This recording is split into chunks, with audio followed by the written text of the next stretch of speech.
Salam, saudara-saudara. Selamat datang di channel kami, Paguyuban Wong Angon. Saya, Evangelis Yohanes Parjanto, mengajak saudaraku yang terkasih untuk bersama-sama belajar dan merenungkan firman Tuhan yang kami kemas dalam bentuk video supaya mudah dimengerti. Mari kita berdoa. Tuhan Yesus, kami datang menghampiri tahta-Mu dan memohon supaya Tuhan memberi roh wahyu, roh hikmat, dan roh pengertian, sehingga kami bisa mengerti akan maksud dari segala firman-Mu. Dan tolonglah Roh Kudus, supaya kami dibimbing dalam perjalanan hidup kami dengan tidak menyimpang ke kanan maupun ke kiri, sehingga hidup kami menjadi serupa dengan-Mu. Dalam nama Tuhan Yesus, kami sudah berdoa. Amin. Pernahkah kalian membayangkan sebuah dunia di ambang kehancuran? Krisis ekonomi melumpuhkan negara-negara, perang berkecamuk di mana-mana, dan ketakutan menyelimuti hati setiap orang. Di tengah kekacauan inilah, sebuah skenario akhir zaman yang telah dinubuatkan ribuan tahun lalu mulai mengambil bentuk. Sebuah kisah tentang penipuan terbesar dalam sejarah umat manusia, yaitu 7 tahun masa pemerintahan antikristus. Kisah ini dimulai dari kemunculan seorang pemimpin yang misterius. Latar belakangnya tidak jelas, namun karisma dan kecerdasannya luar biasa. Ia tampil di panggung dunia, bukan dengan kekuatan militer, tetapi dengan janji-janji manis dan solusi yang tampak mustahil. Ia menawarkan perdamaian di tengah konflik, kemakmuran di tengah resesi, dan persatuan di tengah perpecahan. Dunia yang putus asa pun menyambutnya dengan tangan terbuka.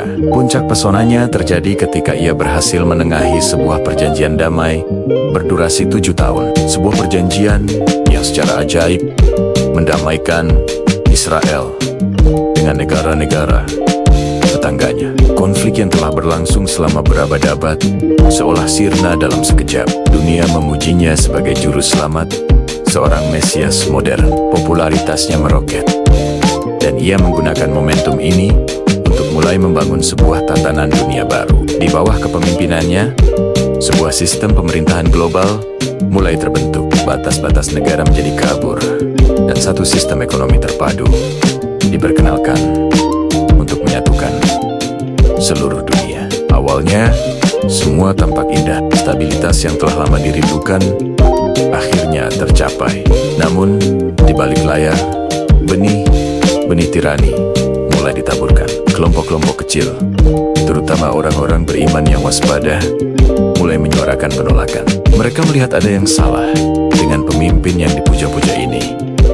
Namun suara mereka dengan cepat dibungkam dan dianggap sebagai ancaman bagi perdamaian. Tepat di pertengahan masa 7 tahun, topeng sang juru selamat pun terbuka. 3,5 tahun setelah perjanjian damai itu ditandatangani, ia melanggarnya secara terang-terangan. Ia tidak lagi menyembunyikan ambisinya.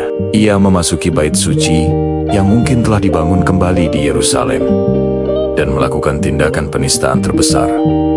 Ia menyatakan dirinya sebagai Tuhan yang menuntut seluruh dunia untuk menyembahnya. Patungnya didirikan, sebuah kekejian yang membinasakan seperti yang tertulis dalam kitab para nabi. Saat itulah kedamaian palsu berubah menjadi neraka di bumi. Masa kesengsaraan besar dimulai. Untuk mengontrol setiap aspek kehidupan manusia, sebuah sistem tanda diterapkan. Sebuah tanda di tangan kanan atau di dahi, yang di dalamnya terkandung bilangan misterius ke-666.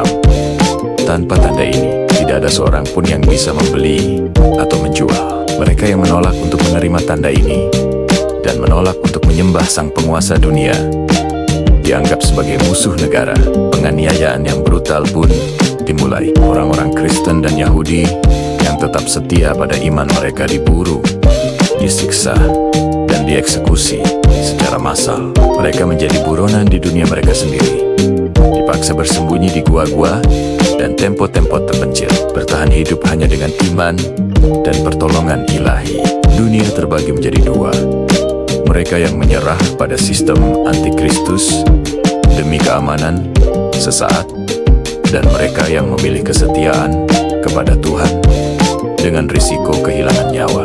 Sementara manusia saling menganiaya, alam pun seolah-olah murka. Bencana dahsyat yang belum pernah terjadi sebelumnya menimpa bumi, persis seperti kawan-kawan murka yang tertulis dalam kitab Wahyu. Lautan berubah menjadi darah, wabah penyakit mematikan menyebar, dan bintang-bintang berjatuhan dari langit. Ini adalah penghakiman ilahi yang diturunkan ke atas kerajaan sang penipu. Namun, bukannya bertobat, Antikristus justru semakin mengeraskan hatinya. Di puncak kekuasaannya, merasa tak terkalahkan, ia mengumpulkan seluruh pasukan dari berbagai penjuru dunia. Mereka berkumpul di sebuah lembah bernama Megiddo, bersiap untuk pertempuran terakhir yang dikenal sebagai Harmagedon. Tujuannya adalah untuk melawan siapapun yang menentangnya, termasuk kekuatan surga itu sendiri. Dunia menahan napas, menantikan puncak dari segala konflik.